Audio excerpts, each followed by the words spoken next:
Recently I received a phone call at home from a man offering to fix my computer. Some of you will have heard from the same kind of caller. Sergeant Tristan Murray received one too at his desk at work, the Papamoa police station. And realising it was a scammer, Sergeant Murray, not a policeman for nothing, recorded it. I'm trying to scam you. Yeah. How do you know about it? How are you sure? Do you know you've rung the New Zealand police? Yeah. Yeah. So you're trying to scam the New Zealand... Yeah, that wasn't very nice. Police put the recording on their Facebook page, and now hundreds of thousands of people have listened to a scammer very unsuccessfully trying to scam a cop. But whilst there's an element of absurdity about all of this, as Sergeant Murray told us, if you weren't sure about computers and prone to believing what you were told by someone who phoned you at home, you could potentially do what the scammer was asking. Oh, absolutely you could, yeah. And I mean, he did have that sort of voice that you do come across when you ring call centres. There was a significant amount of background noise which sort of linked to the fact that it was a call centre as well. So, yeah, there were elements of it that would easily fool people, and that was my concern, and that's why I immediately started recording it, just so I could use it as a prevention message. And what he was trying to do was get you to log in. What would have happened next? Well, there's a number of possibilities, John. He was getting me to log into a legitimate site which allows remote access.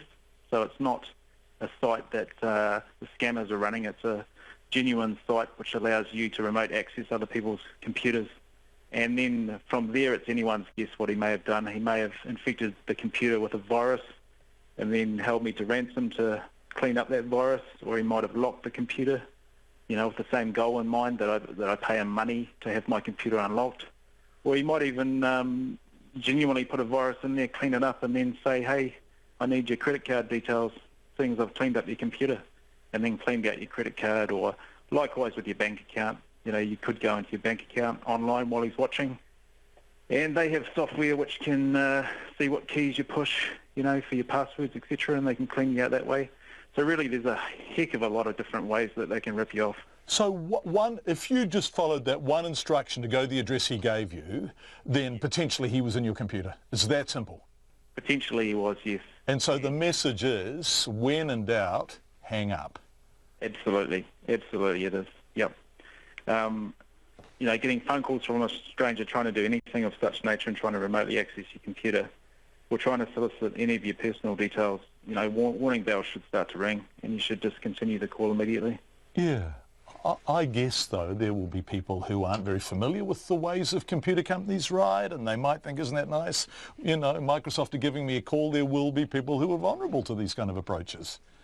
Yes, and that's why I'm pleased that this has reached out to so many people, because if we can prevent it, it'll save all that heartache. You know, it's pretty much, when these phone calls are coming from overseas, it's almost impossible to investigate it from New Zealand. And did the number come up on your phone? You said it did, so you knew it was coming from overseas. What country was it? I probably can't say, because there's probably some ongoing investigations behind the scenes in regards to that. But what I can say is that these phone calls can come from any region in the world. So it's never one particular country. They can come from all over the place. So I can guess that you have passed the number back to your equivalents, to police officers in the country where the call came from? Yes, I have. Yeah, I've reported the matter, yes. Okay. Well, we hope that fellow is getting a visit as we speak. Yes, that would be very delightful, but I guess my main goal is just to make sure that people don't become a victim, and particularly our vulnerable members of the society and our elderly who, you know, they grow up in a generation where you can trust people. That was Sergeant Tristan Murray, and he is based at the Papamoa police station where that scammer call